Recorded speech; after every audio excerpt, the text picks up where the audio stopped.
के हाथ में तलवार थी, घर से निकले, कहने लगे आज मैं उस मोहम्मद का खात्मा कर दूंगा माअज़ल्लाह। तो इसने घर घर फसाद पैदा कर दिया तलवार लेके। अबू जहल ने ना गुस्सा दिलाया, कहने लगा मक्के में कोई सूरमा नहीं बचा जो मुस्तफा को कत्ल कर दे माअज़ल्लाह, 100 सुरखूट मिलेंगे। जनाब उमर कहते हैं तलवार पकड़ी, और ये सवेर की बात है, अभी रात को नबी पाक काबे का गुलाब पकड़ के कह रहे थे अल्लाहुम्मा अइज़्ज़िल इस्लाम बे इस्लाम उमर इब्न खत्ताब, या अल्लाह इस्लाम को इज्जत दे दे, उमर को कलमे की तौफीक दे दे। रात हज़रत उमर कहते हैं दिन चढ़ा तो तलवार लेके ना मैं बाहर निकला, मैंने कहा आज मैं छोड़ूंगा नहीं। हर घर में फसाद माअज़ल्लाह, हर घर में लड़ाई। फरमाते हैं रस्ते में हज़रत अरकम बिन ज़ैद मिल गए, कहने लगे किधर जा रहा है? मैंने कहा आज मैं मुस्तफा को कत्ल करूंगा। कहने लगे जा पहले अपने घर की खबर ले, तू जिधर जा रहा है ना उधर बाद में जाना, पहले अपने घर की पहले खबर ले। कहने लगा मेरे घर को क्या हुआ? कहने लगे तेरी बहन फातिमा बिनते खत्ताब और तेरा बहनोई सईद बिन ज़ैद दोनों कलमा पढ़ चुके, जा पहले अपने घर की खबर ले। हजरत उमर फरमाते मैं गया, बड़ा गुस्सा आया कि मेरे घर में आग लग गई, मैं सरदार मक्के का इतना सख्त गिर आदमी, मेरे घर में इस्लाम आ गए। फरमाते मैंने जाके ना अपनी बहन के घर की तरफ रुख किया, दरवाजे पे पहुंचा तो मैंने सुना अंदर से आवाज आ रही है, कुरान पढ़ने की आवाज आ रही, कुरान पढ़ने की। फरमाते मैंने दरवाजे पे दस्तक दी, अंदर से आवाज आई कौन है दरवाजे पे? मैंने कहा उमर इब्न खत्ताब। फरमाते हैं कि मेरे बहनोई ने कहा कि फातिमा तेरा भाई बड़ा सख्त है। फरमाते हैं मेरी बहन ने जल्दी से कुरान के सफ़े लपेट के ऊपर रख दिए, मेरे भाई जो थे वो मेरे बहनोई एक दरवाजे के पीछे छुप गए। फरमाते हैं मेरी बहन सामने खड़ी है, प्यार भी बड़ा था। मैंने जाते ही कहा क्या कर रही थी? तवज्जो है आपकी? गुलामा ने मोहम्मद जान देने से नहीं डरते, ये सर कट जाए या रह जाए कुछ परवाह नहीं करते। सुनने लगे क्या कर रही थी? हजरत फातिमा खामोश है। उमर कहता मैंने डांट के, बोलती क्यों नहीं, क्या कर रही थी? मैंने कहा कुरान पढ़ रही थी, कुरान पढ़ रही थी। कहा तुझे पता नहीं, तुझे मेरा पता नहीं? फरमाया सारा ही पता है। क्या तू जानती नहीं लातो मनात को बुरा कहते हैं? फरमाया वो बात की बातें थी, वो जानने ना जानने की बातें। दोस्तों तवज्जो, हजरत उमर इब्न खत्ताब फरमाते हैं कि बहन इस जलाल, इस रोब, इस एतमाद से बोलती थी कि मैंने थप्पड़ मारा बहन के मुंह पे, मेरी बहन उधर जाके गिरी। फरमाते हैं कपड़े झाड़ के खड़ी हुई, कहने लगी उमर एक थप्पड़ नहीं तू 1000 मार, तू 1000 मार, लेकिन ये उम्मीद ना रखना कि मैं कुरान छोड़ जाऊंगी, ये उम्मीद ना रखना मैं कुरान छोड़ जाऊंगी। फरमाते हैं कि मेरे हाथ में तलवार थी, मैंने दस्ते की तरफ से ना, दस्ते की साइड से तलवार बहन को मारी, जोर जोर से, सर से खून निकल आया। फरमाया मैं अपने बहनोई की बड़ी इज्जत करता था, मेरा बहनोई पर्दे से निकला बीवी को बचाने, मैंने जोर जोर से 2 तलवार की पुश्तें उसके सर पे भी मारी, खून निकला, फिर मेरी बहन आगे हुई, फिर मारा। माते जब खून निकला ना बहन का, तो मेरी बहन ने अपना खून अपने हाथ पे लगा के कहा उमर जिस माँ बाप का खून तेरी रगों में है उसका मेरी रगों में भी है, उसी का खून मेरी रगों में भी है। फरमाया उमर जिस बाप की पुश्त से तू है मैं भी उसी बाप की पुश्त से हूं, इस माँ की छातियों से दूध तूने पिया है, मैंने भी उसी माँ की छातियों से दूध। तवज्जो है आपकी? मेरी बात समझ में आ रही है? सुने बात, रसूल अकरम सल्लल्लाहु तआला अलैहि वसल्लम ने फरमाया उमर, हजरत उमर रज़ी अल्लाह तआला अन्हु फरमाते हैं नबी पाक पे नाज़िल कुरान सुना, तो जब मेरी बहन ने इस जलाल के साथ बात की ना कि उमर मैं भी उसी बाप की बेटी हूं, मैं भी उसी माँ की बेटी हूं, मैं भी उसी कबीले की हूं, खबरदार तू तुरशरू होके गाली 1000 दे, ये वो नशा नहीं जिसे तुरशी उतार दे। फरमाया तू चारा कर, तेल लगा, लेकिन तू मुझे इस्लाम से हटा सकता? हजरत उमर फरमाते हैं बहन का जलाल देखा तो मैं ठंडा हो गया, बहन का जलाल देखा तो मैंने कहा अच्छा मुझे दिखाओ क्या पढ़ रही थी, मुझे दिखाओ जरा क्या पढ़ रही थी। फरमाते हैं मेरी बहन कहने लगी तू काफिर है, इन्नमल मुशरिकून नाजस, जा पहले वुजू करके आ, जा गुस्ल करके आ, जा पहले नए कपड़े धुले हुए पहन के आ, पहले तैयार होके आ। हजरत उमर फरमाते हैं मैं तैयार होके आया, मेरी बहन ने झोली में सफ़े रखे, कुरान पढ़े बहन, सुने भाई, अल्लाह तकदीर बदल देता है। कुरान पढ़े बहन और सुने भाई,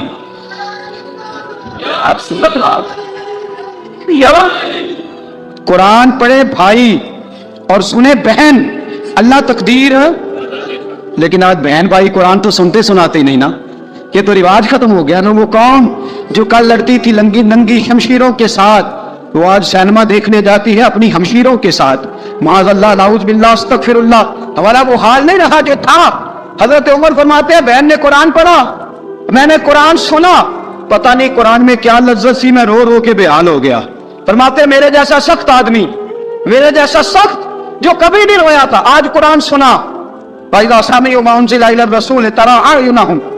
जब कुरान, अल्लाह का कुरान पढ़ा जाता है जो रसूल पे आया, तो लोगों की आंखों को तुम देखोगे, उनकी आंखों में आंसू होते हैं। फरमाया मैं रो रो के बेहाल हो गया। मेरी बहन कहने लगी भाई क्या प्रोग्राम है? मैंने कहा मुझे भी ले चलो, मुझे भी ले चलो। कहा चलो। फरमाने लगे जरा ठहर जाओ, मेरे ना हाथ बांधो रस्सियों के साथ, ना मेरे हाथ पीछे मेरे हाथ बांध लो, गले में मेरी तलवार लटका लो, मैं मारने आया था, मैं मुजरम बन के जाना चाहता हूं, मुजरम बन के। और हमारे शायख फरमाया करते थे उस्ताद गिरामी, हजरत उमर फरमाने लगे मुझे मारते मारते लेके जाओ, मैं चूंकि मारने आया था ना मुझे। और एक पंजाबी का शायर कहता है हजरत उमर ने कहा घरों आया सा मार मुकावने नू, घरों आया सा मार मुकावने नू, उन मैनू मार दे लै चलो, मते उमर दी उमर बर्बाद होवे जिथे उमर सवार दे लै चलो। घरों आया सा मार मुकावने नू, उन मैनू मार दे लै चलो, मते उमर दी उमर बर्बाद होवे जिथे उमर सवार दे, मते उमर दी उमर बर्बाद होवे जिथे उमर सवार दे। फरमाते जब पहुंचे ना दारे अरकम में, तो दरवाजे पे हजरत अमीर हमजा खड़े थे। हजरत अमीर हमजा, एक शख्स कहने लगा हजरत अमीर हमजा से उमर आ रहा है। फरमाया आने दो। कहा हुजूर वो तलवार भी गले में लटक रही है। फरमाया आने दो, वो अगर उमर है तो मैं भी अमीर हमजा हूं, वो अगर उमर है तो अना अशहदुल्लाह व रसूलिही, मैं अल्लाह रसूल का शेर, वो आने दो। कहा आप क्या करेंगे? कहा अदब मलहूज रखेगा तो खातर से बिठाएंगे, नमूना उसको हम खुल के मोहम्मद का दिखाएंगे, अगर नीयत नहीं अच्छी तो मैं उसको कत्ल कर दूंगा, उसी की तेग से सर काट के छाती पे डाल दूंगा। मैं आने तो दो, आने दो उमर को। हजरत उमर आए, दरवाजे में दाखिल हुए। सहाबा फरमाते हैं कि हुजूर ने शोर सुना। फरमाया कौन है दरवाजे पे? फरमाया उमर। फरमाते हैं हुजूर उठे तेजी से, चादर गिर गई, चादर, हुजूर तेजी से उठे, खोल दो दरवाजा। हुजूर उमर के गले में तलवार है। फरमाया फाटक खोल दो। या रसूल अल्लाह उमर आपका दुश्मन। फरमाया खोलो दरवाजा। कहा या रसूल अल्लाह खत्ताब का बेटा। फरमाया खोलो दरवाजा। या रसूल अल्लाह अबू जहल का रिश्ता। फरमाया खोलो दरवाजा। हुजूर माजरा क्या है? फरमाया वो अपने आप नहीं आया, मैंने रात अल्लाह से दुआ मांगी है, मैंने मांग के लिया है, मैंने मांग के लिया, वो अपने आप थोड़ा आया है, मांग खोलो दरवाजा, आने दो। हजरत उमर छट से दरवाजा खुला ना, रसूल पाक सामने खड़े हो गए। क्या मंजर था? अबू बकर फरमाते हैं तुम्हें क्या बताएं क्या मंजर था? हजरत अरकम फरमाते हैं तुम्हें क्या बताएं क्या मंजर था? मेरे हबीब की गर्दन तनी हुई है, आंखों में आंसू भरे हैं पर नीचे नहीं गिरते, आंसू भरे हैं आंखों लेकिन नीचे टपकते नहीं। मेरे रसूल पाक आगे बढ़े, उमर की गर्दन झुकी हुई है, उमर ऊपर नहीं देखते। हुजूर आगे बढ़े, जाके हजरत उमर का कंधा जोर से हिलाया। फरमाया क्या प्रोग्राम है तेरा, क्या इरादा है तेरा, बोल। हजरत फारूक आजम आंख यूं उठा के कहने लगे सोने बस अब कलमा पढ़ने का इरादा है, सोने कलमा पढ़ने का। सहाबा फरमाते पता नहीं क्या हुआ, पता नहीं, हुजूर का इतना जोश हमने कभी नहीं देखा, नबी पाक को नारा लगाते हमने पहले कभी नहीं देखा। जब उमर ने कहा ना सोने कलमा पढ़ने आया हूं, फरमाते रसूल पाक के जो आंसू बंधे हुए थे ना वो टप से नीचे गिरे और हुजूर ने फरमाया अल्लाहु अकबर, अल्लाहु अकबर। फरमाते हुजूर ने जब अल्लाहु अकबर कहा तो सारे सहाबा भी कहने लगे अल्लाहु अकबर, अल्लाहु अकबर, अल्लाहु अकबर। हजरत उमर फारूक का अदल और हजरत फारूक आजम का इंसाफ, इसको दुनिया जानती भी है, मानती भी है। हजरत फारूक आजम रज़ी अल्लाह तआला अन्हु काजियों का तकर्रुर करते वक्त सबसे ज्यादा एहतियात करते थे कि बंदा किस किस्म का है, इसका मिजाज क्या है, मुआशरे में इसका वकार कैसा है, उस हिसाब से उसको तकर्रुर करते थे काजी के लिए। और क्या हाल था? हजरत ज़ैद बिन साबित रज़ी अल्लाह तआला अन्हु को आपने काजी मुकर्रर किया, बाद में माजूल कर दिया। क्यों आपने माजूल किया है? तो हजरत उमर कहने लगे उसकी वजह है, एक दिन एक शख्स ने, हजरत उबई बिन काब ने मुझ पर मुकदमा किया, हजरत उमर पर मुकदमा कर दिया। तो फरमाते कि मेरे सामने मैं देख रहा था, जब मैं अदालत में पहुंचा तो ज़ैद बिन साबित ने मेरा खड़े होकर इस्तकबाल किया, और जब मुदई आया है तो वो बैठे रहे हैं। तो मैंने कहा کہ جب آپ دونوں میں ملتے وقت انصاف نہیں کر رہے تو فیصلے میں کیسے انصاف کریں گے؟ آپ اس قابل نہیں کہ آپ کو قاضی بنایا جائے، معزول کر دیا۔ اگر میں بحیثیت مجرم، بحیثیت ملزم آیا ہوں، اگر آپ نے میرا کھڑے ہو کے استقبال فرمایا تو پھر مدعی کا تو زیادہ حق بنتا تھا۔ اور ہم پر اعتراض ہے کافر کا، وہ کہتے ہیں تم عدل نہیں کر سکتے۔ بولا آدمی ہے نا، وہ دیکھتا ہے آج کل کے مسلمانوں کو، آج کل کے مسلمانوں کو دیکھ کے رائے قائم کرتا ہے۔ ہم اسے کہتے ہیں ہاں آج کل کے مسلمان نہ دیکھ، وہ جنہوں نے ڈائریکٹ نبی پاک کی نکاح سے فیض پایا تھا انہیں دیکھ، ڈائریکٹ جو رسول پاک کی نکاح کے فیض یافتہ تھے، عدل و انصاف سے بھر دی دنیا۔ حضرت فاروق اعظم، عمر بن عاص مصر کے گورنر تھے، حضرت فاروق اعظم نے انہیں متعین کیا تھا۔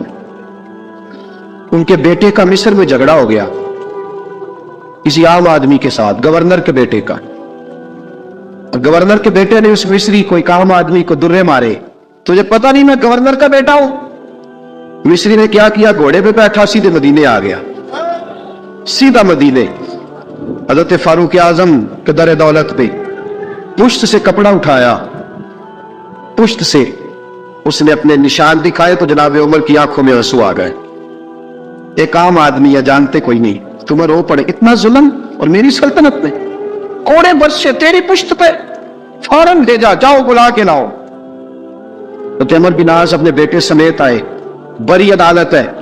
حضرت فاروق اعظم کے لفظ، فرمایا اس کو اس کی ماں نے آزاد پیدا کیا تھا، تو نے اسے کیوں غلام بنایا ہے؟ اس کی ماں نے آزاد جنا تھا، تو نے کب سے لوگوں کو غلام کا؟ بیٹے یہ کیا کہتا تھا؟ یہ کہتا تھا میں گورنر کا بیٹا ہوں، تجھے تو جانتا نہیں۔ فرمایا اب یہ بڑی عدالت ہے، کوڑا پکڑ اور اس گورنر کے بیٹے کی پشت پہ برسا اور اسے کہہ تو گورنر کا بیٹا ہے، میں محمد کا غلام ہوں صلی اللہ تعالی علیہ وسلم۔ اسے بتا، اسے اب بتلا کہ تو گورنر کا بیٹا ہے نا، میں نبی پاک کا غلام ہوں، اور جو مصطفیٰ کے غلام ہوتے ہیں وہ سارے برابر ہوا کرتے ہیں۔ حضرت فاروق اعظم کا عدل، جناب فاروق اعظم کا انصاف، جناب فاروق اعظم رضی اللہ تعالیٰ عنہ۔ روم کا ایلچی آیا نا حضرت عمر فاروق کے پاس، تو وہ کہتا ہے میں پیغام لے کے آیا اپنے بادشاہ کا، اور میں سفیر تھا، میں بڑے ملکوں میں گیا، بڑے بادشاہ دیکھے، بڑے امیر دیکھے۔ حضرت فاروق اعظم رضی اللہ تعالیٰ عنہ کے دربار مجھے بھیجا گیا، جب پہنچا تو میں نے مسلمانوں سے کہا تمہارے بادشاہ کا دربار کہاں ہے؟ انہوں نے کہا نہ ہمارا بادشاہ ہے نہ کوئی دربار ہے، نہ بادشاہ ہے نہ کوئی۔ اچھا تو پھر وہ کدھر بیٹھتے ہیں؟ کہا یا مسجد میں ملیں گے یا اپنے جھونپڑے میں ملیں گے۔ تو کہا تمہارا بادشاہ بھی کوئی نہیں؟ کہا بادشاہ نہیں، ہم مومن ہیں، ہمارا ایک امیر ہے جسے امیر المومنین کہا جاتا ہے۔ وہ شخص کہتا ہے میں مسجد گیا، میں نے کہا عمر کدھر ہے؟ انہوں نے کہا جی ابھی نکلے تھے ادھر ہی ہوں گے۔ میں نے کہا یہ کیسا بادشاہ ہے؟ کوئی کہتا ادھر ہوں گے، کوئی کہتا ادھر ہوں گے۔ یہاں تو صوبائی وزیر سب سڑک سے گزرے تو سارے روڈ 3 گھنٹے بلاک رہتے ہیں، اور یہ کیا چکر ہے کہ لاکھوں مربع میل کا حکمران، کوئی کہتا اس گلی میں گیا، کوئی کہتا اس گلی میں گیا، یہ کیسا بادشاہ ہے؟ کدھر ہے عمر؟ انہوں نے کہا یہی تھا۔ دوسرے سے پوچھا، وہ باغ کی طرف گئے، باغ میں گئے تو وہ ایلچی کہتا ہے میں نے باغ والے سے پوچھا کہ یہاں تمہارا امیر کدھر ہے؟ انہوں نے کہا وہ درخت دیکھ رہے ہو؟ کہا حضرت دیکھ رہا ہوں۔ اس درخت کے نیچے وہ ایک شخص جو سویا ہوا ہے نا، مٹی کا ڈھیلا سرہانہ بنا کے، وہ درخت کے نیچے مٹی کے ڈھیلے کا سرہانہ بنا کے جو بندہ سویا ہے وہی ہمارا امیر ہے۔ بہت سامنے حضرت سیدنا عمر فاروق کے پاس وہ بندہ جا کے کھڑا ہو گیا، وہ کہتا ہے کہ پسینہ گر گر کے نا مٹی کے ڈھیلے پہ گارا بنا رہا تھا، پسینہ گر گر کے مٹی کا ڈھیلا، وہ تر تھا۔ حضرت فاروق اعظم سو رہے تھے، کہنے لگا میں 20 اور درجنوں بادشاہوں کو دیکھ چکا تھا جن کی آگے 10 گن۔ حضرت عمر کی آنکھ کھلی، تامت سمیٹی اٹھ کے بیٹھ گئے، کدھر آیا ہے؟ کہنے لگا حضرت جی آیا تو کسی اور کام تھا، آیا تو کسی، لیکن اب کام کوئی اور بن گیا ہے۔ آپ نے کہا اب کیا کام بنا ہے؟ کہنے لگا میرا کام یہ بنا ہے کہ میرا بھی دل کیا میں بھی کلمہ پڑھوں اور نبی پاک کا غلام بن جائے، یہ کام بن گیا۔ اور ساتھیوں بس مدینے میں وہ دن بڑا عجیب تھا جب سیدنا فاروق اعظم کے بیٹے کا معاملہ آ گیا۔ آج 60 سال کا بوڑھا عمر، ابو شام حضرت عمر کے صاحبزادے، یہودیوں نے سازش کر کے انہیں نبیذ پلا دی، نبیذ جائز تھی، نبیذ کیا کہ شراب پلا دی۔ پھر مقدمہ قائم ہوا، کہا اب پتہ چلتا ہے عمر کتنا عدل کرتا ہے۔ سیدنا فاروق اعظم کے پاس گواہ آئے، صاحبزادہ اندر کھانا کھا رہا تھا، फारूक आजम ने गिरेबान से पकड़ा, खींच के लाए। फरमाया अबू शामा चल, तूने शराब पी है, तुझे कोड़े मारे जाएंगे, तेरे लिए 100 या 80 कोड़ों की सजा तैयारी कर ले। अबू शामा कहते हैं कि अब्बा जी उन्होंने नबीज कही थी, शराब पिला दी। फरमाया तूने पी क्यों, तूने पी क्यों? बड़े बज़म में बार शेर मस्जिद नबवी का फारूक आजम, औलाद तो बुज़दिल कर देती है ना बंदे को, औलाद तो कमजोर कर देती है। आज मदीने ने अजीब माजरा देखा, हज़रत फारूक आजम की ज़ौजा रोती हुई आई, कहने लगी हज़रत जी मेरा लख्त जिगर है, एक एक कोड़े के बदले पैदल हज करूंगी, एक एक कोड़े के बदले सदका और खैरात करूंगी, मेरा बेटा गलती कर बैठा है, ये काम ना करे। आपने फरमाया तू मुझे कहती है मैं ये काम ना करूं, तेरे हाथ और तेरे कोड़े क्या करते, तेरे हाथ और सदके क्या करते हैं? कोड़े लगाना मेरे मुस्तफा की शरीयत का कानून है। तू बेटे की बात करती है, उमर का अपना मामला भी होता तो उमर यही सलूक करता। लोगों ने कहा हज़रत जी आप थोड़ी देर, अभी उनकी वालदा परेशान है, घर में परेशानी है, जरा ठहर जाए, कल परसों तरसों सना दे लीजिएगा। फरमाया तुम्हें याद नहीं जब मदीने की एक बीबी ने चोरी कर ली थी और मेरे मुस्तफा की बारगाह में कहा गया था हुजूर जरा ठहर जाए, सजा ना दे, तो हुजूर ने फरमाया था अगर फातिमा भी चोरी करती तो हाथ काट देता। तुम्हें याद नहीं नजर मुस्तफा के टुकड़े खाने वाला हूं, मैं क्यों देर करूं, इसने गुनाह करने में देर की है जो सजा में देर करूं, बरसाओ कोड़े। हजरत अफला नामी गुलाम, हजरत जी आपका लख्ते जिगर है। फरमाया लख्ते जिगर ना देख, मुस्तफा का कानून देख, मेरा बेटा ना देख, मुस्तफा के कानून का कयाम जरूरी है। अगर अली बेटे की कुर्बानी दे सकता है, अगर लोग फातिमा के बेटे की कुर्बानी याद रखेंगे तो तारीख कभी भी उमर के बेटे की कुर्बानी नहीं भूलेगी। फरमाया गलती से हो गया या जैसे भी, इसे ख्याल करना चाहिए था। कोड़े लगाओ, 80 कोड़े लगे तो बेटे की रूह परवाज कर गई। जब जवान बेटा किसी का, कौसर न्याजी ने कहा था बाप का जनाजा उठाना बड़ा आसान, पर बेटों के जनाजे उठाने बड़े मुश्किल है। जब फारूक आजम का बेटे का इंतकाल हुआ, बेटे ने आंखें खोली, बाप की तरफ देखा तो सैयदना फारूक आजम अदल और इंसाफ का 2 आंसू आंखों में आए। का बेटा हुजूर से जाके कहना कि उमर ने बेटा नहीं देखा, का तेरा कानून देख, जाके हुजूर से मेरा पैगाम देना। हजरत अबू शामा रज़ियल्लाहु तआला अन्हु विसाल कर गए। तारीख कैसे कैसे मंजर इजालतुल खुलफा शाह वलीउल्लाह की बतौर वाला पेश करूंगा। हजरत अबू शामा का विसाल हो गया, 20 कोड़े बाकी थे। लोगों ने हजरत जी आप क्या करना है? फरमाया इसका जनाजा पढ़ो, इसे कब्र में दफन करो, बाकी 20 कोड़े इसकी कब्र पे मारो, इसकी कब्र पे 20 कोड़े मारो। का हजरत जी ऐसा भी होता है? फरमाया इसलिए ऐसा होता है कि ये मेरे मुस्तफा का कानून है, मेरी औलाद का मामला है तो मैं दारगुज़र करूं। फरमाया मारो कोड़े। हजरत सैयदना हुज़ैफा बिन यमान फरमाते फारूक आज़म बेटे की कब्र पे खड़े थे, दाढ़ी आंसुओं से भरी हुई थी। मैं दौड़ा हुआ आया, मैंने कहा उमर ना रो, आज ख्वाब रात तेरे बेटे का जनाजा था, जनाजा पढ़ के सोया हूं तो ख्वाब में मुझे रसूल पाक की ज़ियारत नसीब हुई है। नबी पाक ख्वाब में थे तो 2 सब्ज़ गुल्ले तेरे बेटे को पहना रखे थे और रसूल पाक की बगल में खड़ा था। हुजूर ने फरमाया उमर को जाके कहना कि तूने बेटा पाक करके भेजा था, अल्लाह ने जन्नत के सारे दरवाजे खोल दिए हैं। अल्लाह ने उमर को मेरा सलाम कहना और उसे कहना उमर तेरा हुदूदुल्लाह कायम करना खुदा को भी पसंद है, मुस्तफा को भी पसंद। साथियों उमर इंतकाल कर गए।